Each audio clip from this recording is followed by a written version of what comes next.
ये ऐसा है, जो कोई पॉलिटिकल किसी पॉलिटिशियन का लड़का है तो ये तो स्वाभाविक बात है कि पॉलिटिशियन की जो जान पहचान है वो यूज ही करेगा। और पुलिस के ऊपर, क्योंकि पुलिस सर्वेंट है, गवर्नमेंट की सर्वेंट है, गवर्नमेंट में कौन है ये देख के चलना ही पड़ता है। कोई कैसा कहे कि हमारे पर कोई दबाव नहीं है, इसे एकदम निरर्थक है। जब तक पुलिस पुलिस गवर्नमेंट सर्वेंट है और गवर्नमेंट से रिलेटेड कोई आदमी है तो निष्पक्षता की आप बात मत करिए। पिता को भी अरेस्ट किया गया था, राजेश शाह को, जिनको बेल मिली है, 15,000 का भुगतान उन्होंने किया है, बेल मिली है। कितना जरूरी आप समझते हैं कि वो बाहर रह के केस को इन्फ्लुएंस कर सकते हैं?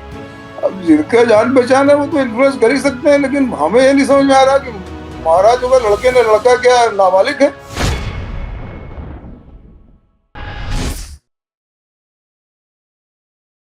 नमस्कार दोस्तों, मेरा नाम है शशांक और आप देख रहे हैं HW न्यूज नेटवर्क। जैसा कि आप जानते हैं कि Mumbai BMW hit and run case को लेकर हम आपको लगातार जानकारी दे रहे हैं और इस केस में जो लेटेस्ट अपडेट है वो ये है कि मिहिर शाह, जो कि मुख्य आरोपी है इस मामले में, उसे मुंबई पुलिस ने कल विरार से गिरफ्तार कर लिया है। इसके पीछे मुंबई पुलिस ने यह कहा है कि 15 मिनट के लिए उनके दोस्त का जो फोन था, मिहिर शाह के दोस्त का, जो उनके साथ चल रहे थे, उनका फोन चालू रहने की वजह से मुंबई पुलिस ट्रैक करने में सफल रही और 60 घंटे के अंदर अंदर जो है मुंबई पुलिस ने मिहिर शाह को गिरफ्तार किया। और अब जो लेटेस्ट अपडेट है आज की वो ये है कि शिवसेना के उपनेता है मिहिर शाह के पिता राजेश शाह को आज शिवसेना ने उपनेता के पद से हटा दिया है। हालांकि वो अभी पार्टी के साथ बने हुए हैं। ये इस खबर से जुड़ी लेटेस्ट अपडेट है आज। अक्सर हम देखते हैं ऐसे मामलों में जो पुलिस होती है वो घेरे में आ जाती है। मीडिया सबसे ज्यादा सवाल जो है वो पुलिस से करती है। लोग जो है वो पुलिस को जिम्मेदार ऐसे चीजों में ठहराती है कि पुलिस ने फास्ट एक्ट क्यों नहीं किया और बहुत सारी चीजें। तो आज पुलिस का पक्ष समझने के लिए हमारे बीच एक बहुत ही खास मेहमान है। मुंबई के पूर्व police commissioner Sanjay Pandey sir हमारे साथ आज है।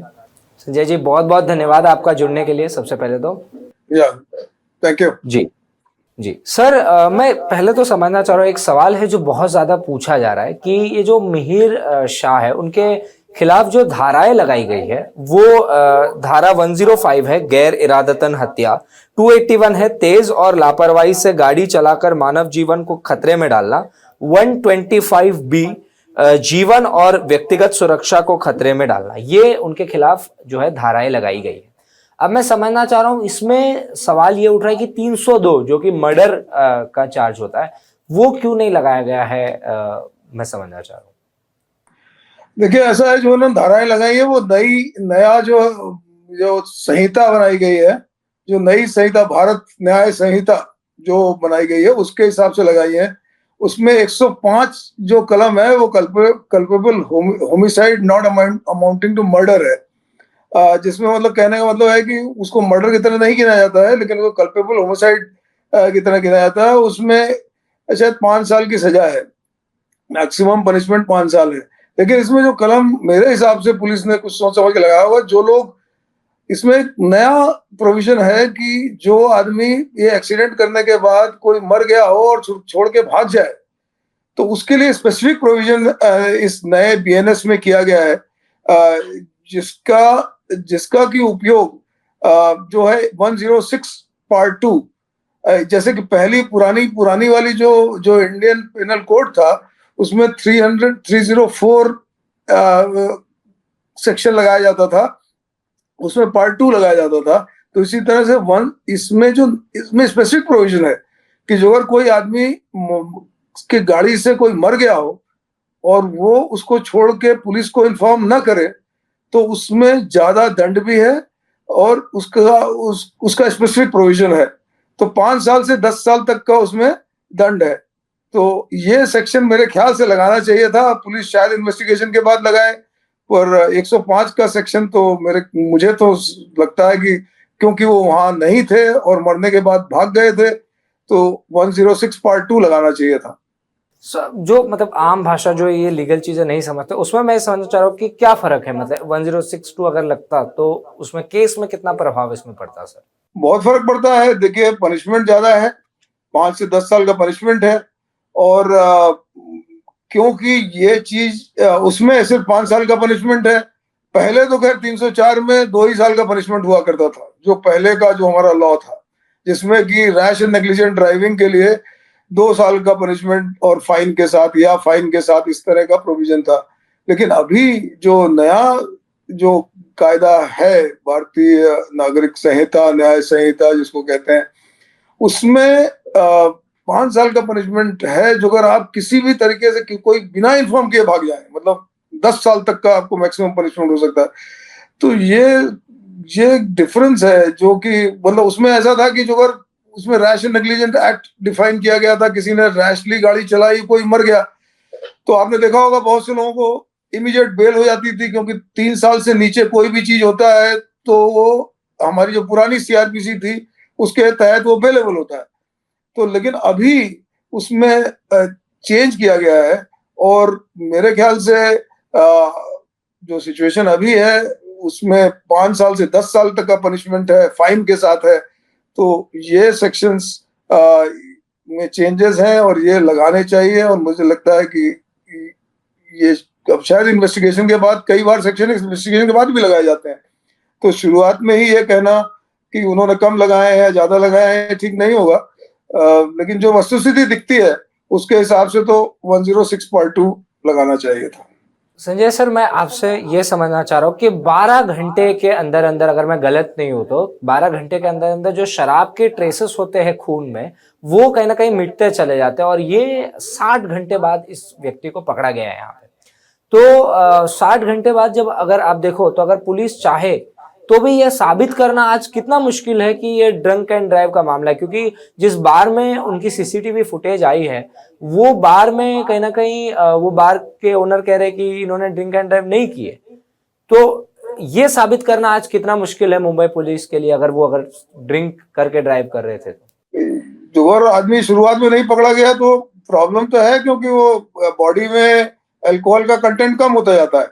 लेकिन एक चीज मैं बताऊं, आदमी की डेथ तो हुई, इसमें तो कोई कोई दो राय नहीं है। गाड़ी से डेथ हुई, इसमें कोई दो राय नहीं है। अब ये जरूर प्रूव किया जा सकता है कि गाड़ी खराब हो गई थी। तो जो अगर गाड़ी खराब भी हो गई थी और उसकी वजह से हुआ, जैसे कि ब्रेक फेल हो जाते हैं कभी कभी गाड़ियों के, बहुत से लोग ये प्ली लेते हैं।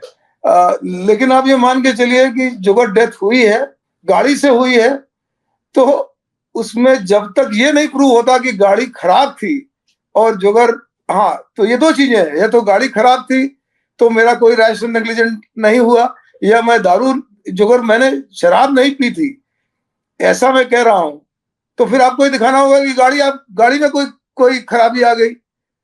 तो इतना आसान नहीं है कि जो अगर सिर्फ अल्कोहल प्रूव नहीं होता है तो भी आपकी गाड़ी सुचारू रूप से चल रही थी और वो गाड़ी किसी को मारती है। और मैंने जो पेपर में ही देखा है, मुझे पता नहीं है, काफी दूर तक बॉडी भी घसीटते हुए लेके गई वो गाड़ी। 1.5 तो किलोमीटर। इसको आप कैसे, चाहे आप शराब पिए हो चाहे ना पिए हो, लेकिन आप जो अगर ये प्रूव करना चाहेंगे कि आपकी बीएमडब्ल्यू खराब हो गई थी, तब ही शायद आपका बचाव है। नहीं तो शराब पीने का या उसका होना तो चाहिए, इमीडिएटली पकड़ना चाहिए था। लेकिन जो अगर नहीं भी पकड़े गए तो ही बहुत ज्यादा बचाव नहीं है। संजय सर, आप मुंबई पुलिस के सर्वोच्च पद पे आप थे, मैं समझना चाहूंगा कि कितना राजनीतिक दबाव होता है ऐसे हाई प्रोफाइल केसेस में, क्योंकि पॉलिटिक्स से जुड़े हैं उनके पिता। अब तो खैर शिवसेना ने उनको किनारे कर दिया है, लेकिन पावर तो वैसे भी रहती ही है। और दूसरा, जब मीडिया हाइप इतना होता है, तो एक तरफ मीडिया से क्वेश्चनिंग लगातार चल रही होती है। आदित्य ठाकरे जो वर्ली से विधायक है, वो इसको लगातार उठा रहे हैं, उनकी नजर बनी हुई है। और दूसरी और ये चीज है कि कहीं ना कहीं पॉलिटिकल प्रेशर यहां से भी आ रहा है। तो ऐसे मामले में पुलिस कितना दबाव में आती है, मैं समझना चाह रहा हूँ। ऐसा है, जो कोई किसी पॉलिटिशियन का लड़का है तो ये तो स्वाभाविक बात है कि पॉलिटिशियन की जो जान पहचान है वो यूज ही करेगा। और पुलिस के ऊपर, क्योंकि पुलिस सर्वेंट है, गवर्नमेंट की सर्वेंट है, गवर्नमेंट में कौन है ये देख के चलना ही पड़ता है। कोई कैसा कहे कि हमारे पर कोई दबाव नहीं है, इसे एकदम निरर्थक है। क्योंकि आप गवर्नमेंट के सर्वेंट हैं, गवर्नमेंट का दबाव के ऊपर आना लाजमी है। और जो पॉलिटिशियंस इसमें बात कर रहे हैं, सिर्फ एक पॉलिटिशियन के लड़का है तो इसलिए इतना जो अगर आप कह रहे हैं, तो मेरे ख्याल से कई जगह रोज एक्सीडेंट हो रहे हैं। रोज एक्सीडेंट हो रहे हैं और उनके बारे में भी इक्वल अमाउंट होना चाहिए। जहां तक आपने बात की दबाव की, ये बात एकदम उतनी ही सही कि हमारे जो सर्वेंट्स हैं, गवर्नमेंट सर्वेंट्स, जिसमें पुलिस ऑफिसर भी आते हैं, 100% गवर्नमेंट का दबाव आएगा। अगर कोई गवर्नमेंट से रिलेटेड आदमी है तो ये मान लेना कि गवर्नमेंट कोई दबाव नहीं डालती, हमने कोई दबाव नहीं डाला, एकदम गलत है। जान पहचान होगी, वो किसी भी पार्टी में होंगे, उस पार्टी के लोग अगर गवर्नमेंट में है तो लाजमी है कि वो उन्होंने प्रेशर यूज किया होगा। लेकिन पुलिस ने तो आखिरकार पकड़ा ही, और पकड़ने के बाद भी बताता हूँ कि अगर वो काफी देर बाद भी पकड़े गए तो भी ये प्रूव करना बड़ा मुश्किल होगा कि मेरी गाड़ी खराब हो गई। आप जो अगर लिकर के नशे से आप चला रहे थे तब तो चलिए रैश एंड नेग्लिजेंट आपके सामने डायरेक्टली प्रूव होता है, लेकिन उसका दूसरा भी तरीका है ना, आपकी गाड़ी कैसे खराब हुई थी। तो प्रेशर तो आया ही होगा, इसमें कोई दो राय नहीं है। लेकिन पुलिस ने अपना काम भी किया है, कम से कम उन्होंने केस तो दाखिल किया है। अब सेक्शन इधर उधर लगाए हैं, वो भी मेरे ख्याल से धीरे धीरे ठीक हो जाएंगे, ऐसा मुझे लगता है। संजय सर, मैं समझना चाह रहा हूँ, आज एक और मामला आया नासिक से, जिसमें जो हिट एंड रन का ही मामला था। 31 वर्ष की महिला थी जिनके साथ उनको हिट किया, और फिर अब वो एक्यूज पकड़ा भी गया है। तो लेकिन 60 घंटे, कितना आप इसको जस्टिफाई करते हैं? पुलिस को 60 घंटे लग गए उसको पकड़ने में। देखिए, अब वस्तु स्थिति क्या है तो मैं नहीं जानता हूँ। कई बार एक्यूज भाग जाते हैं, पकड़ना मुश्किल हो जाता है।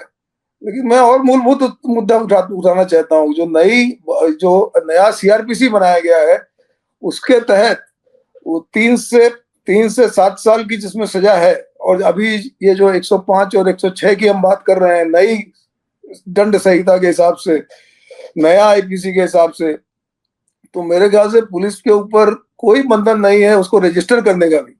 तो ये एक बहुत बड़ा मुद्दा है कि अभी 3 से 7 साल के किसी भी केस में पुलिस इंक्वायरी के बाद ही रजिस्टर करे। पहले क्या था कि इमीडिएटली केस आने के बाद रजिस्टर किया जाता था। अब पुलिस को पावर है कि वो चाहे तो उसकी इंक्वायरी करें, और इंक्वायरी करके उसकी परमिशन लेके बाकायदा दाखिल करें। तो जहां तक बात यह है कि अरेस्ट तो एक्यूज को इमीडिएटली करना चाहिए, जो अगर सामने दिख रहा है तो करना ही चाहिए। लेकिन कभी कभी नहीं भी मिलते हैं एक्यूज, मतलब पुलिस को इसके बारे में टोटल ब्लेम करना उचित नहीं होगा, ऐसा मेरा मानना है। सर, मैं ये समझना चाह रहा हूँ कि उनके पिता को भी अरेस्ट किया गया था, राजेश शाह को, जिनको बेल मिली है, 15,000 का भुगतान उन्होंने किया है, बेल मिली है। कितना जरूरी आप समझते हैं कि वो बाहर रह के केस को इन्फ्लुएंस कर सकते हैं? अब जिनका जान पहचान है वो तो इन्फ्लुएंस कर ही सकते हैं, लेकिन हमें ये नहीं समझ में आ रहा कि महाराज अगर लड़के ने, लड़का क्या नाबालिग है? जो अगर लड़का नाबालिग नहीं है तो जवाबदारी तो पूरी लड़के की है। अब पिताजी को, ग्रैंडफादर को, इन सबको पकड़ने का मुझे तो लगता है कि इससे तो एक्चुअली केस डाइल्यूट ही होगा। जो अगर लड़का एडल्ट है, जहां तक मुझे लगता है शायद वो एडल्ट है, तो पिताजी 24 को साल पकड़ना, हाँ 24 19 साल साल, का 19 साल तो एडल्ट माना जाएगा ना।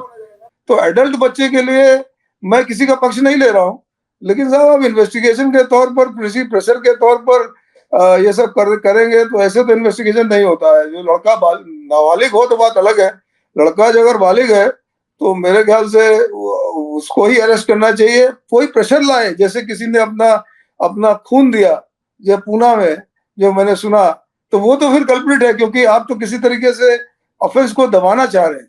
लेकिन जो अगर, हाँ, जो अगर एक पुलिस के पास ऐसे पुरावे हैं कि इन्होंने किसी तरीके से इस ऑफेंस को दबाने की कोशिश की, तब तो जरूर आप पिताजी को बंद करें और करें, हर तरह की कार्रवाई करें। लेकिन जो अगर पिताजी आपके वो पॉलिटिशियन है और उन्हीं की सरकार है, तो वो तो 100% आपके ऊपर दबाव लाएंगे। और ये तो देखने की बात है कि पुलिस कितने दबाव में आती है। और जहां तक मेरा समझ है, जहां तक मेरा एक्सपीरियंस है, ऑफेंस दाखिल होने के बाद बहुत ज्यादा, हाँ, एक समय में आके शायद चार्जशीट में कुछ डाइल्यूशन कभी हो जाए, लेकिन बहुत ज्यादा प्रेशर डालना पड़ेगा। और दूसरी पार्टी भी जो जागरूक रही तो इतना आसान नहीं है, इतना आसान नहीं है ऑफेंस दाखिल होने के बाद। संजय सर, ये मैं समझना चाह रहा हूँ, 1.5 किलोमीटर तक उस महिला को जो है बोनेट पे ही घसीटा गया और वर्ली सीलिंग तक उसे ले गए, और उसके बाद जो हुआ, वो जो ड्राइवर और जो व्यक्ति मिहिर शाह है, उन्होंने जगह बदल ली आपस में। ड्राइवर ड्राइविंग सीट पे आ गए और वो महिला को रौंदा गया ताकि पुलिस को गुमराह कर सके। तो अब मैं समझना चाह रहा हूँ कि ड्राइवर अब कितना मुश्किल में पड़ गया, क्योंकि वो बड़ी आसानी से, उनका कोई लेना देना नहीं था इस केस से, बट वो बैठे ड्राइविंग सीट पर रौंदा उस महिला को। नहीं, एक मतलब जैसे को था अपना अपना एविडेंस बचाने के लिए ये किया गया, लेकिन जिस हिसाब से आप कह रहे हैं मैं तो वहां नहीं था, जो अगर रौंदा गया है तब तो ये कोई नेग्लिजेंट ड्राइविंग का काम नहीं है, तो सीधा सीधा साधा मर्डर है, जिसको हम 302 में पुराने संहिता के हिसाब से कहते थे, और नई संहिता में भी वो कल्पेबल होमिसाइड है, नॉट अमाउंटिंग टू मर्डर नहीं है, this is culpable homicide amounting to murder. क्योंकि किसी के ऊपर जो गाड़ी चढ़ाते हैं आप और उसको एक बार 1.5 किलोमीटर लेके जाते हैं, तो ये रैश एंड नेग्लिजेंट ड्राइविंग का केस नहीं है, ये ड्राइवर के मामले में मर्डर है, ये ड्राइवर के मर्डर। मामले में हाँ, ये ड्राइवर के मामले में कह रहा हूँ सर। ड्राइवर के मामले में क्या, ड्राइवर का सीट उन्होंने चेंज की, यही कह रहे हैं ना। जी जी, मिहिर जो है वो दूसरी तरफ आ गए और ड्राइवर जो है, जो उनके ड्राइवर थे, वो फिर ड्राइविंग सीट पे आ गए और उन्होंने रौंदा ताकि वो, हाँ,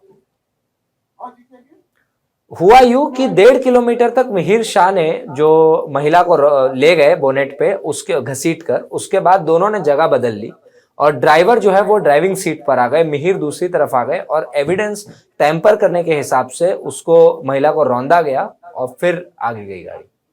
तो अब ड्राइवर का क्या होगा? इसमें ड्राइवर तो ऐसा है कि मास्टर सर्वेंट सर्वेंट रिलेशनशिप है, मास्टर सर्वेंट रिलेशनशिप में मास्टर ने कहा तो वहां बैठ गया। अब उस आदमी के ऊपर ऑफेंस दाखिल करना तो मुझे समझ नहीं आता, लेकिन उसको प्रेशराइज करके ऑफेंस को कम करने का जो आरोप है वो इन्हीं के लड़के के ऊपर वो अलग सेक्शंस लगेंगे कि आपने इस तरह से ऑफेंस को हाइड करने की कोशिश की।